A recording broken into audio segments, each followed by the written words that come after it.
Le grand direct de l'actu, Jean-Marc Morandini. Les autorités américaines ont ouvert jeudi une enquête après un accident mortel d'une berline de luxe équipée d'un autopilote. C'est un système qui permet à la voiture d'effectuer seule des manœuvres comme changer de voie, accélérer, décélérer, freiner ou se garer. Ce système est activé et désactivé par le conducteur. C'est le tout premier accident mortel d'une voiture en pilotage automatique et ça fragilise l'argument des défenseurs de cette technologie qui mettait en avant sa sécurité. Avec nous pour en parler, Nicolas Bernard, bonjour. Bonjour. Merci d'être avec nous, vous êtes journaliste à AutoPlus. D'abord, on parle beaucoup de ce système. En ce moment, on voit plein de reportages à la télévision, dans la presse également, de ces conducteurs qui sont assis à leur voiture, ils touchent plus le volant, la voiture accélère, décélère, change de voie. Je crois que vous en avez essayé une d'ailleurs. Oui, celle qui a été impliquée dans l'accident, puis d'autres, puisqu'il y a beaucoup de modèles qui sont déjà vendus en France comme ça. Expliquez-nous déjà comment ça fonctionne. Alors, il y a 3 niveaux de voiture autonome. Il y a le premier niveau qui est en fait différentes aides qu'on peut connaître. Le plus simple, c'est le régulateur de vitesse. Et puis différentes aides qui vont autour vous aider à changer de fil, vous aider à faire plusieurs manœuvres.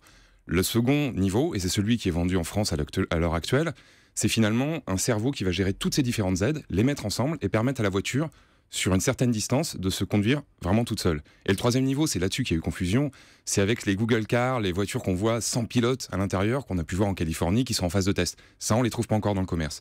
L'accident en question, ça a été une Tesla, c'est une voiture qui est vendue en France, qu'on a pu tester. Et de fait, c'est assez bluffant. Pendant une certaine distance, la voiture peut se conduire totalement toute seule, notamment sur autoroute, là où la conduite est censée être la plus calme. Mais c'est-à-dire concrètement, on est assis derrière le volant, mais on ne touche à rien. On ne touche pas le volant, on ne touche pas les pédales, on touche à rien, touche pas les on peut lire son journal si on le souhaite. Et la voiture, elle change de voie, elle double, elle accélère. Parce que là, on nous dit que le conducteur, visiblement, est en train de regarder un film vidéo pendant qu'il roulait, en fait. Je n'ose même pas dire pendant qu'il conduisait, mais c'est tout à fait possible. Dans la voiture. Nous, on l'a fait pour la photo, de regarder le magazine. Après, en toute franchise, on a remis les mains tout de suite sur le volant, simplement parce qu'on n'avait pas une confiance aveugle dans la chose. Mais la voiture va garder la vitesse qu'on lui a donnée. Si une voiture, normalement, se rabat devant elle, va ralentir. Ça, on l'a déjà sur des voitures. Pas des voitures de luxe, une voiture type Volkswagen Golf a déjà un régulateur de vitesse adaptatif, c'est-à-dire c'est le régulateur de vitesse que l'on connaît, sauf que si quelqu'un se met devant vous, il va s'adapter à la voiture qui est devant vous. Mais au fur et à mesure, on a l'impression que finalement on se fait tracter par la voiture, puisque tant qu'elle part pas de votre fil, on suit la vitesse de la voiture devant vous. Mais vous me dites quand même que vous étiez un peu inquiet quand vous étiez au volant de cette voiture, parce que vous dites, pour la photo, on a fait en faisant semblant de lire un journal, mais très vite, on a remis les mains sur le volant. Parce que vous n'avez pas confiance. On est quand même à 130 km/h, de la même manière que quand moi je branche un régulateur de vitesse, je garde mes pieds au-dessus des pédales. Ça apparaît assez logique, c'est pas fait normalement pour lire un journal. Alors, là où ça marche très bien... alors, parce qu'il y a deux solutions, soit c'est utile et on a confiance et on se dit, quand on est sur l'autoroute, on la met et ça gère tout seul. Si on est obligé de garder les mains sur le volant, de garder les pieds sur la pédale, ça sert à rien, autant conduire. Alors ça sert à une chose, normalement, précisément, c'est dans les embouteillages. C'est-à-dire quand on fait du 0 à 10 km/h, là, moi j'ai aussi conduit d'autres voitures type Volkswagen, Audi, qui ont ces systèmes-là. Mais il y a quand même une sécurité, c'est que normalement, une fois que la voiture a fait 3 corrections pour vous, une fois à gauche, une fois à droite, une fois à gauche, elle estime que vous ne conduisez plus, et là, le système se désenclenche. Moi, sur les berlines allemandes, ce que j'avais vu pour le moment, c'était ces systèmes-là. C'est-à-dire qu'au bout de 3 corrections sans intervention de la part du conducteur, la voiture dit « Attention, vous n'êtes plus en train de conduire du tout. Moi, je veux bien vous assister pour faire les embouteillages, mais remettez les mains sur le volant. » Sinon, ça se désactive. Dans la Tesla, c'est pas le cas. Mais quand on nous parle de l'avenir, quand on nous parle de ces voitures, on va pouvoir s'asseoir. À la limite, on se demande même pourquoi il y a un volant et des pédales au fond, parce qu'on est presque comme dans un métro automatique où on s'assoit et puis ça roule tout seul. Vous y croyez vraiment? Ça peut arriver? J'y crois, ça marche à la perfection quand toutes les voitures seront équipées de ce système-là. Ah oui. Mais tant qu'il y aura des humains qui ont leurs failles, qui sont au volant, qui peuvent changer de fil sans mettre clignotant, changer de fil sans raison, conduire tout doucement, on ne sait pourquoi, conduire en sens inverse, ça se voit tous les jours.